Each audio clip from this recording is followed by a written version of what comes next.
በኢየሱስ ስም አነባዋለሁ። ኤፌሶን ምዕራፍ 1 ቁጥር 3 በክርስቶስ በሰማያዊ ስፍራ በመንፈሳዊ በረከት ሁሉ የባረከን የጌታችን የኢየሱስ ክርስቶስ አምላክና አባት ይባረክ ይላል። ክብር ለኢየሱስ ይሁን። በሰማያዊ ስፍራ በመንፈሳዊ በረከት ሁሉ የባረከን ይላል። በክርስቶስ ኢየሱስ በኩል እግዚአብሔር አባታችን በመንፈሳዊ በረከቶች ሁሉ ባርኮናል። እስኪ በመንፈሳዊ በረከት ሁሉ ተባርኬያለሁ በሉ። ይሄን በረከት ነው ዛሬ የምናስለቀው። በመንፈሳዊ በረከት ሁሉ ተባርኬያለሁ በሉ። ይሄን እንድትናገሩ እንድታውቁ እግዚአብሔር ይፈልጋል። አባቶች ሲጸልዩ ስለ በረከት ያዕቆብን ስታዩ ያዕቆብ በማጭበርበር ምክንያት ብሌሲንግ በመውሰድ ምክንያት ስሙ ያዕቆብ ተባለ። ስሙ መቀየር ስለነበረበት ከእግዚአብሔር ጋር ታገለ፣ ከሰውም ጋር ታገለ፣ አሸነፈ ይላል።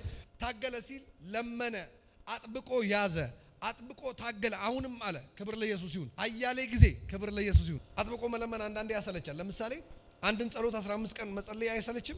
15 ቀን ሙሉ እግዚአብሔር ይሄን አድርግልኝ ይሄን በቃ አልፈለገም እግዚአብሔር ማድረግ ብለን ነው ምን ተዋርለ። አጥብቀን ግን እንጸልይ እግዚአብሔር ይፈልጋል። ለዚህ ነው ትጉና ጸልዩ ሲል ደጋግሞ መጸለይ። አሜን ነው ወይ? እስኪ ደጋግሜ ጸልያለሁ በሉ።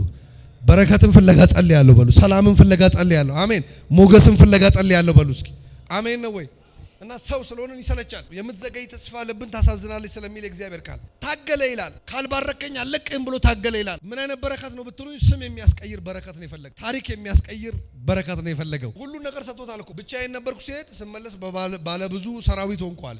ብዙ ነገር ኖረኛል። የሌለኝ ነገር ከብቶቹ ንብረቱ ምኑን አይደለም እዚህ ጋር ባርከኝ ካልባረከኝ አለቀም ያለው መገኘቱን የእግዚአብሔርን መገኘት ነው። እጃችሁን ከፍ አድርጉ ልናገርባችሁ። ቤታችሁ በተለያየ አይነት ጥያቄ ተሞልቶ ሊሆን ይችላል። የእግዚአብሔር መገኘት ግን በእናንተ ላይ ይሁን፣ በቤታችሁ ላይ ይሁን፣ በትዳራችሁ ላይ ይሁን፣ በስራችሁ ላይ ይሁን፣ በእናንተ በሆነ ነገር ላይ ይሁን። በኢየሱስ ስም ተናገርኩኝ። እስኪ የእግዚአብሔር በረከት በቤቴ ይገባል በሉ። አሜን። እንጂ ሰስ ነው የሚሆንላችሁ። ታስታውሳላችሁ ያቺ ሰውን የማያፍር እግዚአብሔርን የማይፈራ ዳኛ ጋር ሄደች ሴት። ተደጋግማ ሄዳ ትለምነው ነበር። ስለ ባላጋራዬ ፍረድልኝ፣ ፍርድ ተጓሎብኛል እያለች ስትመላለስ አልፈለገም ሊፈርድላት። በመደጋገሟ ግን ሀያሌ ቀን በመደጋገሟ ከማሰልቸቷ የተነሳ ምን አላት ይላል? ፈረደላት ይላል። ክብር ለኢየሱስ ይሁን። ስለ ጸሎት ሲናገር ነው ተከታትሎ የምትፈልጉትን ነገር ስለመፈለግ ሲናገር ነው ይሄን የሚናገረው። ይሄ ቦታ ላይ እሷ ተስፋ አልቆረጠችም። በሚቀጥለው ቀንም ልብሷን ቀይራ ሄዳ አሁንም ፍረድልኝ ብላ ተለምነዋለች። በሚቀጥለው እቺ ሴት ከመመላለሷ የተነሳ አሰለቸችው ደጋግማ ከመለመኗ። ስለዚህ የምንፈልገው በረከት ከእግዚአብሔር፣ የምንፈልገው ሰላም፣ የምንፈልገው ጤና፣ የምንፈልገው ፈውስ፣ የምንፈልገው የተከፈተ በር በአንድ ቀን ጸሎት መሆን የለበትም። በተከታታይ ጸሎት። አሜን ነው።